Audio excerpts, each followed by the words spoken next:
magnitude level is 7.7 and the ratio of 1 lakh to 6 lakh people got affected by this earthquake. The cause is like due to plate tectonics from India and Eurasian economies were more ruptured, and due to that the earthquake has happened. And also we can see that the causes like 22,000 people were passed out in that incident, and 1,66,000 people were injured, and we can see that 6 lakh people were homeless, and 90% of Kutch Burj area were damaged, and building infrastructures were totally demolished due to the earthquake.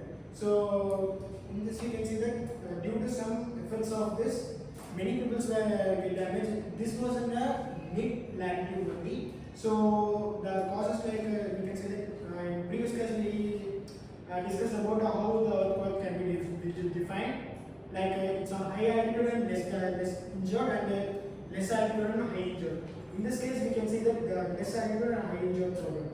So the causes, the remedies were taken by the government is like they recommended help from Indian Army, Air Force, etc. And international from other countries also they asked for help, and they got some of the helps like from Russia, Dubai, like etc. So from there they got help, and they did some remedies for we can say that remedies for the infrastructure damages, and policies like fast recovery, like building constructions and landslides were recovered, and etc. This all happened. So from this we can learn that we should be aware of this, and we should teach others also how to overcome this, and how to make possible ways to recover from this also. Thank you. So, as Vijay said, he has discussed the case study on Burj earthquake. So, we all do know that our Gujarat is very prone to earthquake. It comes under a disaster which we have taken care of. And also, initially, under this Disaster Management Prevention Act, every country is a member. So, what happened here? Everyone helped us to come up, and they helped us to get us back into our feet and lead a peaceful life.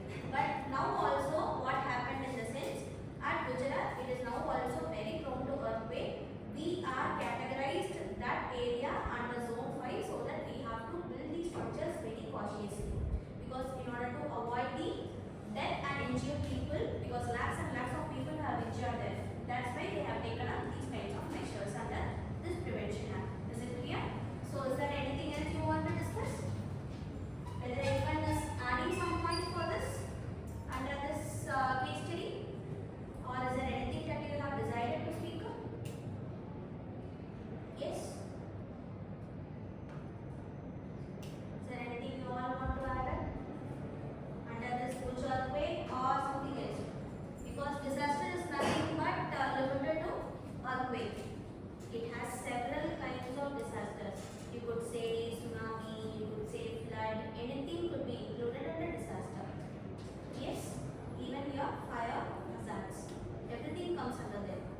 So certain things that has to maintain under the peacefulness of people, or it has to have certain resilient capacity. That is why we have seen what is disaster resilience. Am I right? So it is nothing but a property or a concept which helps us to maintain the main peacefulness of the life, to lead them very peacefully. So in order to, what we have to do, we have to calculate the risk that could happen, or else we have to calculate the resilient nature that will happen. So in that case only, every disaster that has happened have been recorded, and we are studying them as a case study. That is why I have given you an assignment to speak upon the case study discussion. Is it clear now? Yes? Yes, ma'am. So what you have learned from this, can someone summarize this? Under this, what you have learned? Is there anyone who would like to summarize this?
mentioned that